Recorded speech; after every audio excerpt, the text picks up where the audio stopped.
Today we're making enchiladas. The term enchilada simply means dipped in chili.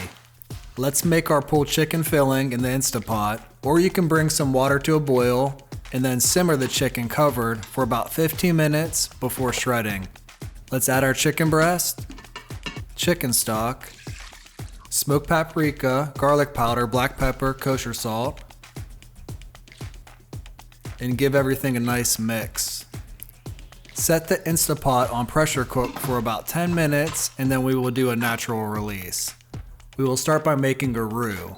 Add the oil over medium heat. Once the oil is hot, reduce the heat to low and add the flour. Use a wire whisk or a real awkward small one to avoid scratching your pan. Whisk the roux for about 2 minutes and slowly pour in 2 cups of chicken broth until fully mixed.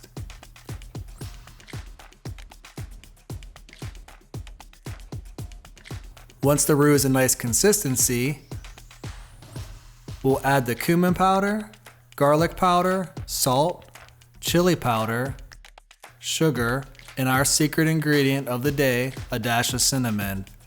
Whisk all the spices together. Bring the sauce to a boil and continue to stir for about 5 minutes. Remove the sauce from the heat when thickened. Let's dice up 2 medium-sized onions.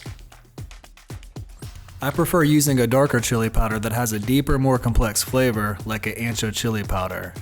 The mild chili powder has a less bit heat and lower flavor intensity. And remove the chicken from the Instapot and we will save the broth for later. Use a fork and tongs to shred the chicken.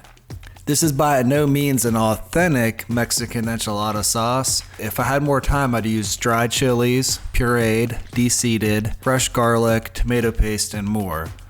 This is an excellent recipe if you're short on time. Now let's toss the chicken with the diced onions, leave a little bit for later, and add some of the enchilada sauce and mix everything well. Add some neutral oil to a saute pan on medium-high heat and flip the tortillas around 15 to 30 seconds on each side. When you start to get some darkened spots, you're doing it right. Continue on with the rest of the tortillas.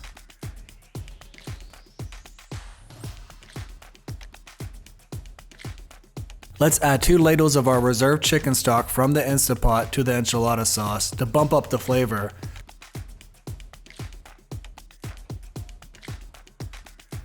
Let's preheat our oven to 350. And our secret ingredient, a little bit of stout, optional. Give the sauce a good mix. Add some of the sauce to the baking dish. It's like building a house. This will be our foundation. We'll spread it out with a spatula or whatever is handy.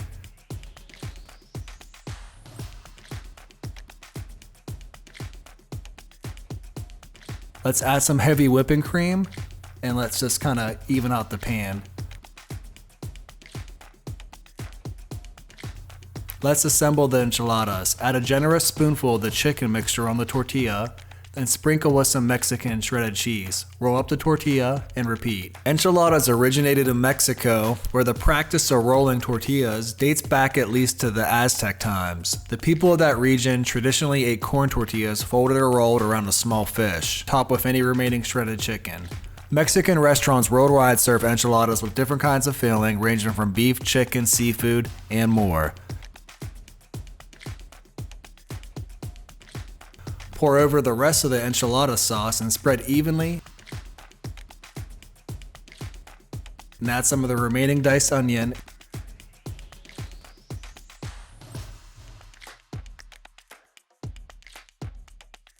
Top it off with a generous amount of the Mexican shredded cheese.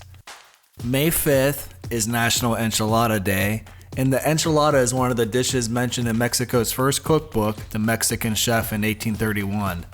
Now let's make it rain just a little with a dash of Mexican chili powder. Let's bake the enchiladas uncovered for 20 minutes until bubbly with a little char. Remove them from the oven and serve the enchiladas while they're nice and warm. Now let's plate.